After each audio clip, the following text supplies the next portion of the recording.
If you got any questions about how you register courses, what requirements should you be looking for science and stuff, this video is for you. How is it going, everyone? Welcome back and welcome to my channel. So I'm Michelle and I'm first year student studying science at UBC, and I do videos like food, lifestyle, and college content. So technically I'm an upcoming second year, but I'm still a first year standing. So I realized that first year registered courses is actually in 2 weeks. So by the time I upload this video, should be around like less than 2 weeks or something. So I think you must have got so many questions about registering courses. I myself have so many questions about last year, and I wish I had someone to ask last year, but I don't have anyone to ask. So I feel like I should make a video about how you register courses, what you should be looking for and stuff. So stay tuned to the end. So I'm gonna split the video into 3 parts. So the first part will be how you're gonna navigate the SSC, which is the Student Service Center, and the second part will be what's requirements you should be looking for, and the third part will be some tips about how you're gonna schedule your timetable. I'm gonna try my best not to show any of my privacy stuff on my SSC. So when you get to the SSC, go to the registration and you can click course schedule. You will find a page around here. Since it's a summer term for me, so it shows summer for me, and this is my 2021 will be last year, so you should be seeing 2022 winter. You're gonna make work list here, new work list, and you can name it maybe first year draft 1. Oh, that's too long. First year 1. So you created this work list and you can go back to the course. So for science specifically, because I'm more familiar with it, I usually go for biology first. Usually you took 112, and then here are some prerequisites. These are just grade 12 chemistry and stuff. If you don't have, you have to take other chemistry courses. You can just click it. Sometimes you have to look for what it restricted means, so you can see if you're in year 2 above, not in any of these faculties, or in science in year 1. So your year 1s, you have no problem with it. This is Monday, Wednesday to Friday, 9 to 10. This is the building, and this is the room. You can click on it, click save to work list. And also I usually leave the tutorial at the end because tutorials usually have more options than lectures, so I usually schedule tutorial around my lecture time. There should be also other lecture options if you scroll down it. So there's like 12 to 1 and also 8 to 9:30. And there should be also term 2, so you can decide whether you want to go for this course term 1 and term 2.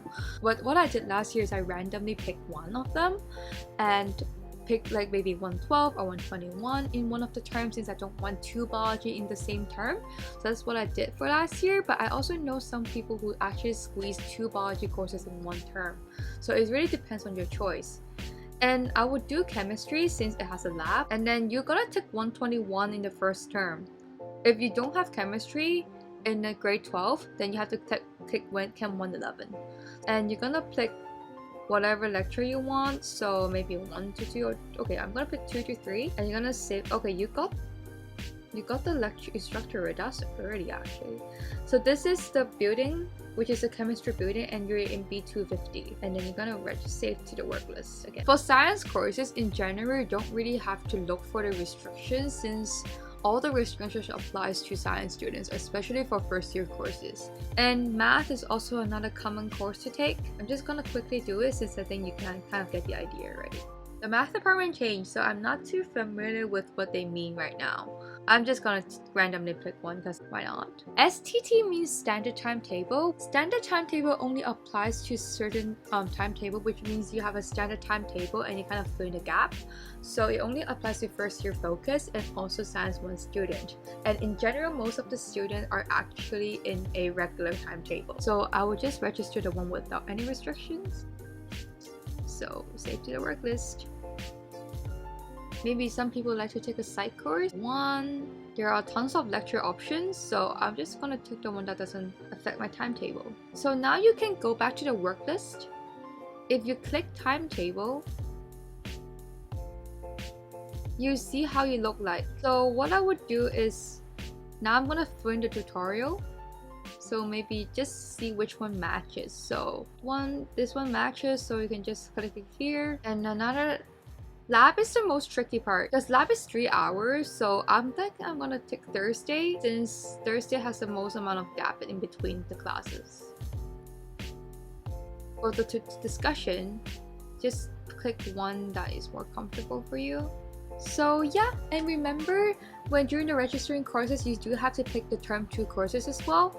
So if you see term 2, that's what you're gonna do it for. Yeah, that's basically how you're gonna navigate registering courses on the SSC. So now into part 2, which is the most tricky part. So for science, you do have tons of requirements before you graduate, and plus you do have to meet the prerequisite for registering the specialization. It's honestly annoying, and I did screw up in some point, but I think now I get a hang of it. So here is the UBC Science website, and I'm also going to link in the description box.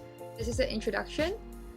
So here are like the specialization list, and this is the Science 1 and also first year focus. So you already get accepted already, so you can just click here. Here is actually, this website actually has everything you need, but sometimes it's kind of confusing. So specialization is actually just kind of your major, but in first year science in UBC is a general degree, so you don't have a major until second year. So this is the place where you have to look for prerequisite for promotion to second year. You have to meet these requirements, and you have to meet this in the winter term, not in the summer term. The second part is the communication component, which you need 6 credits of communication requirements. It can be Science 113, which only offers for first year, Words 150, and also English. So these 3 are the 3 options for the communication. And you do have to meet the requirement before the end of the 3rd year, so I would recommend at least take 1 communication courses if you need in first year, in the second year or 3rd year. So I recommend do it as soon as possible, so you don't have to worry about it. So by the end of your graduation, you have to complete 12 credits of art requirement, which is very annoying, which is around 4 courses, which is addition to any English electives that you have taken in the communication requirements. So if you have taken 1 English courses on a communication requirement, you still have to take 12 credits of art requirement, for example like psych, maybe language like French and stuff. I'm personally did French 101 last term, and also I'm doing psych 101, which I'm beating 6 credits of it already. So yeah, plan your degree ahead. Another thing is called lab component, which you shouldn't be too worried about it since you're gonna meet any lab anyway. So maybe Chem 121, you have a lab, which is a lab, you meet the lab component already. And maybe if you want to take physics, maybe physics 119, which is also a lab. The last thing is the science breadth requirements. So this is also very annoying. Basically, UBC science just makes 7 categories of science. So math, chemistry, physics, life science, statistics, computer science, and earth and planetary science. If you're in a major or honors, you must successfully did 6 out of 7 categories. And if you're in any combined major or combined honors, you only have to meet 5 out of 7. So there are many restrictions, like also exceptions, but most of the courses count. So personally, I already did physics, chemistry, math, and also biology, which includes life science. I have to take statistics next year. Data science is also a good option. And computer science, I don't think I'm taking, but it counts. And also earth and planetary science, I'm personally doing EOSC 114. So some of them are not included. ASTR is astronomy. This is ATSC is atmospheric science. ENVR is environmental science. EOS is in earth and ocean science.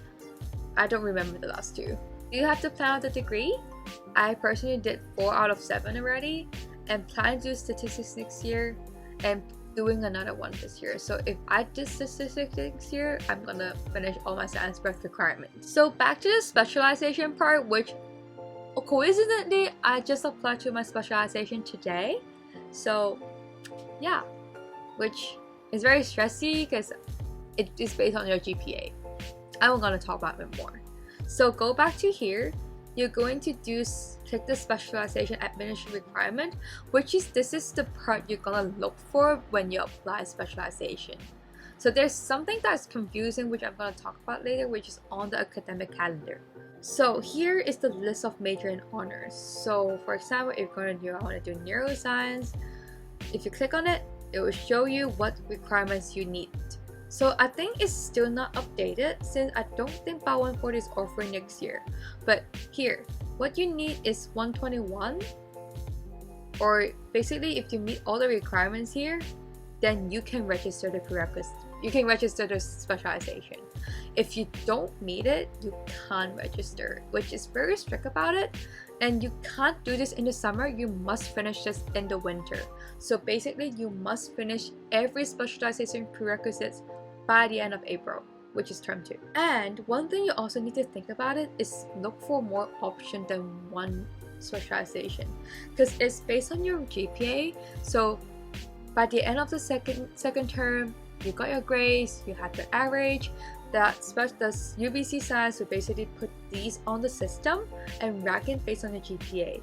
And by the end of when you're applying for specialization, you're gonna rank your 3 choices, and based on your GPA, the higher your GPA, the more likely you're gonna get your first choice. If you didn't get into your first choice, is gonna move on to the second choice. So you do have to think this very, very carefully, and think it throughout the year. You can still switch courses, but think it throughout the year. Maybe because the majors I'm applying is very similar. It's all life science, so basically I only need all the chemistry and biology courses that everything needs. So for example, biology, biochemistry, neuroscience, microbiology, CAPS and stuff, these are the stuff is very similar. But if you're looking something like computer science and maybe you want to think of biology, you might have to look for the prerequisite and make sure you meet all of them. So the part that is very, very confusing is the actual academic calendar. So here in the academic calendar, you have the list of the specialization. So I'm gonna click maybe biology. This is called a sample calendar. So you do have to meet all of them before you graduate, but you don't have to meet all of them before you apply the specialization. You basically, for the specialization, you only need Bio 112, 121, Bio 180 or 140. I think they changed to 180.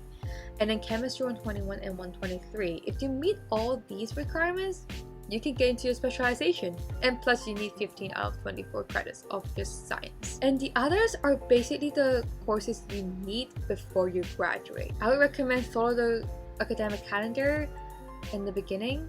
These are like references.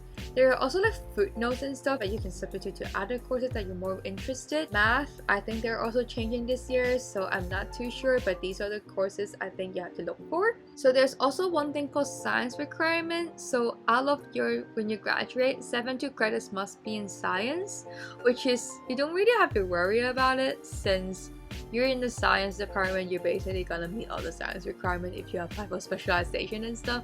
So not to worry about it. So make sure in your first year you must complete 24 credits in total, and 15 of them has to be from science. So basically that's it. In general is that meet all the requirements and look for more than one specialization option throughout the year or right now, because it's gonna help you a lot. So the third part is how you're gonna make your timetable. So this is very personal, so I actually just tested out in both terms. So first thing first, classes, if it's an hour on the timetable, it's gonna be 15 minutes long. For example, it starts from 9 and it will end at 9:50. And you have 10 minutes for transition to another course lecture if you have it for back-to-back. I can show you my timetable from last year.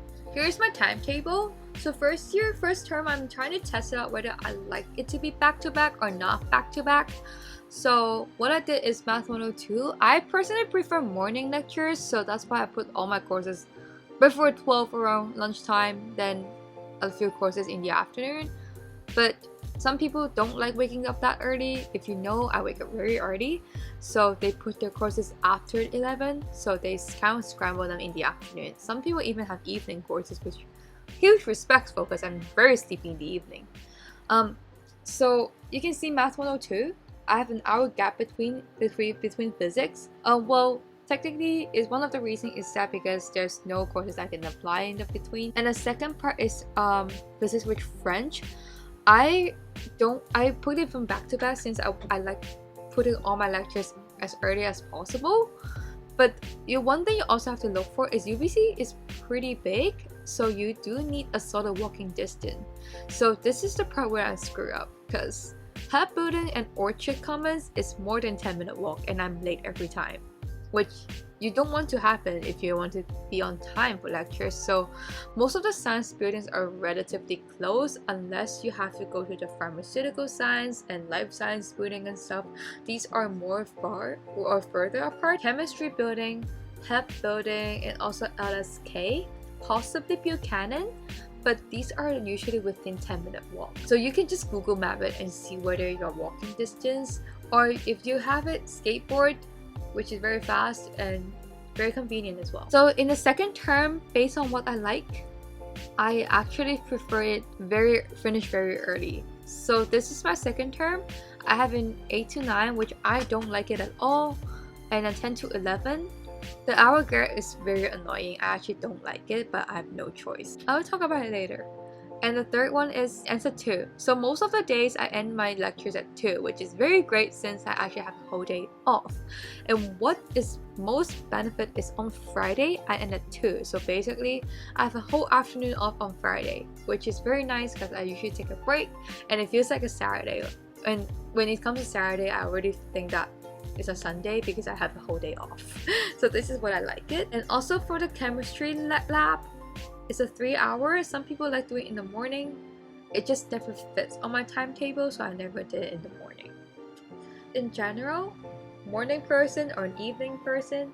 Second is that whether you want it to be back to back or squeezing everything you've done, or if you want it to be spaced out. Some people like having an hour gap every time so that they can kind of catch up homework, catch up lecture, maybe do some pre-reading before the lecture.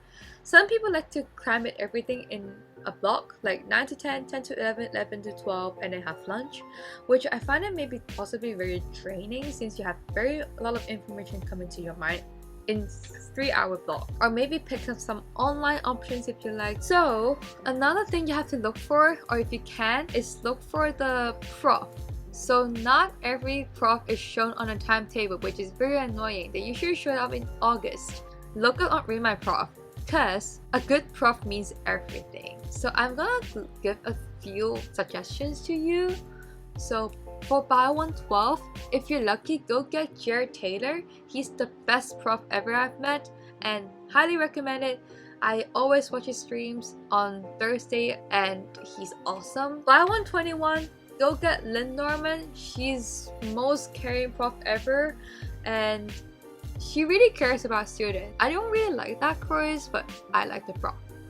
For chemistry, if you can, go get Laura Sturchard. I've never attended her lectures, unfortunately, but she's basically the course coordinator, and go get her course because she's the best. Very caring. She's put her whole passion into teaching. Chemistry is not easy in first year, but having a good prof is amazing. As for the other courses, they change often, but if you're going for Physics 117, I like Zilian Ye, and he's pretty good. He's very caring. This is not an easy course. Other than that, math department always changes, so I can't really make any suggestions, but these are the prof recommendation, and go look at the Rate My Prof because I rely on it. The last thing is what you're gonna do in the course registration day.